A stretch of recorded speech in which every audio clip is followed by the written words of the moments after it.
So mine, I'll kind of more generally talk about sort of the concept of studying abroad, because the program I did was called Associated Kyoto Program.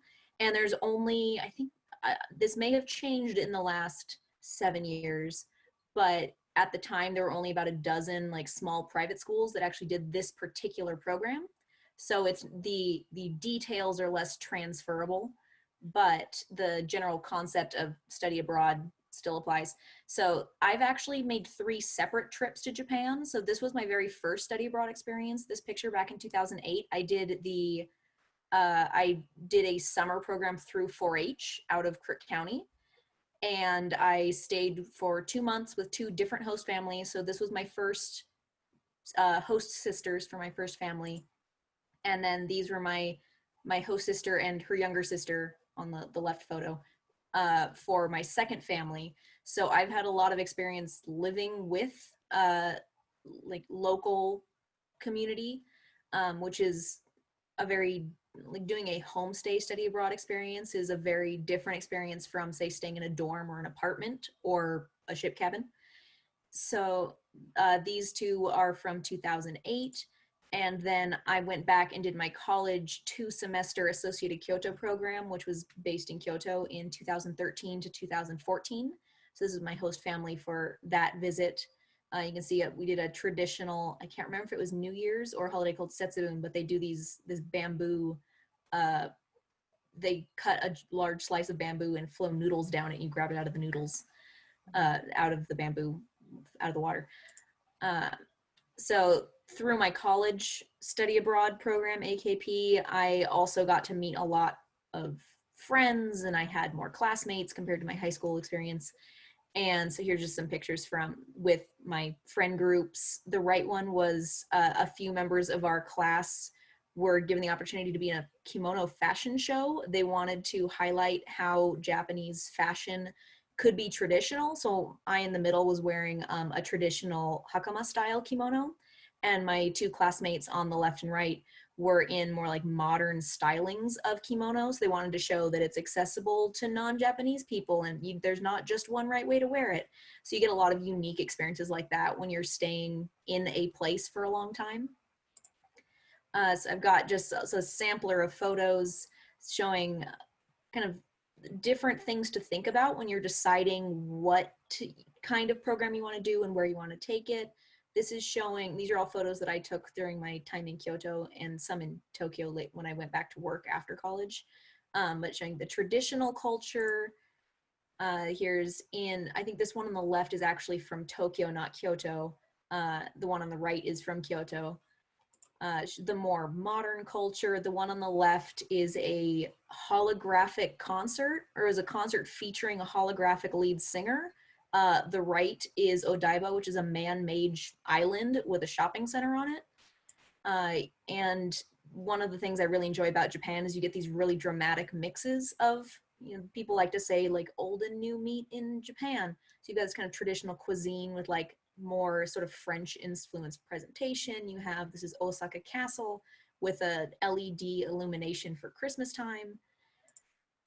This was the train station near my Kyoto host family's home that used these like this kind of dragon pearl design fountain and these lights that were patterned with kimono fabric. Another kind of take on it, depending on the focus on your program, you can do a lot of modern history in addition to the ancient history. So these are from Hiroshima. We went to the Peace Museum, which is focused on awareness for the atomic bombs that were dropped in Japan. So the left is a watch that stopped at the time the bomb went off, and the building at the right it's now called like the A-bomb dome. It used to be their like civil hall, community center hall, and now that's one of the few buildings that was left standing, so it stands as a monument. And was said before about hearing about the Vietnam War in Vietnam, it's very interesting learning about things you think from your own country from a different point of view. The Hiroshima Peace Museum, they really didn't push it as like a look at what America did. they were really focusing on like, look at why nuclear weapons are bad and no one should have them. So it was a very, very different angle that they were taking. Obviously the nature in Japan is very famous, and a lot of places throughout the world you can enjoy, you know, tropical scuba diving, mountain climbing. Japan, one of my favorites is the seasonal flowers. So we've got cherry blossoms and the autumn leaves in November. The area where I lived in Kyoto was called Arashiyama, and it was really famous for its fall colors. It got really crowded in November. So it's kind of my quick talking points are, when you're deciding where you want to go, things to think about are what kind of experience you're looking for. Something like semester at sea is great for if you are interested in marine biology or the tourism industry or any kind of like natural sciences, or maybe you want to, you know, learn more about sailing or the kind of globe-trotting culture and like things you need to know about that. If you're looking for something that is really outdoor focused, or if you're looking for a program where you can do volunteer work and really connect with local communities, if you're looking for something that's really tied to your like vocational or your studies, if you're interested in art history, unless you're specifically studying East Asian art, you would probably, like classical art history, you'd want to go to Rome or to Venice. If you're looking for so different kinds of studies may kind of naturally feed into different places, that different study abroad programs. If you don't want to do a study abroad program that's specifically related to your course of study, I think I forgot to mention earlier, my degree was actually in sociology, not East Asian studies, which was the most popular major program for people who did the Associated Kyoto Program.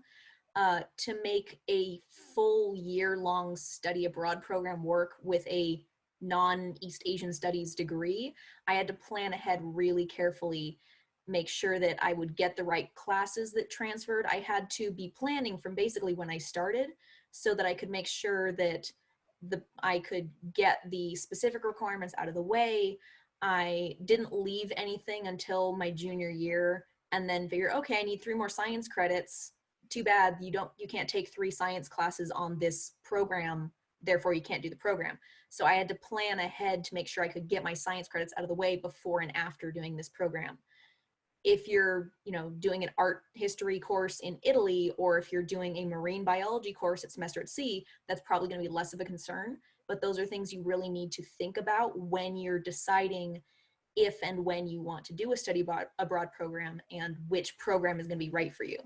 For me, part of the reason I chose Whitman College was because I knew I wanted to do a Japanese study abroad program. So even while I was researching for colleges, I was looking into the requirements for study abroad, the course transfers that were available, and what specific things I would need to do and what order I would need to do them in to make sure that I could make this all work and not be set back a semester or a year in my studies.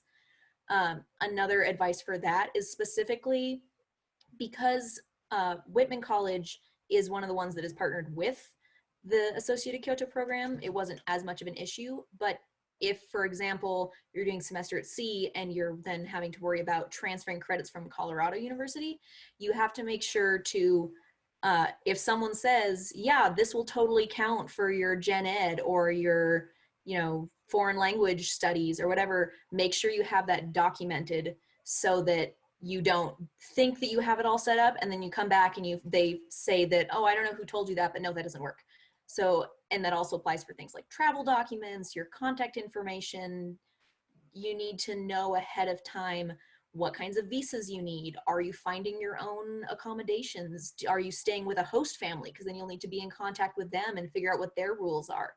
If you need, I don't know if I already said vaccines, or if you need to exchange currency before you leave, or if you need to figure out your phone plan, there's a lot of logistics that you have to keep very organized. And the sooner you start thinking ahead about those, the less likely you'll get stuck somewhere where you have no money and you don't know how to contact your, you know, study abroad advisor.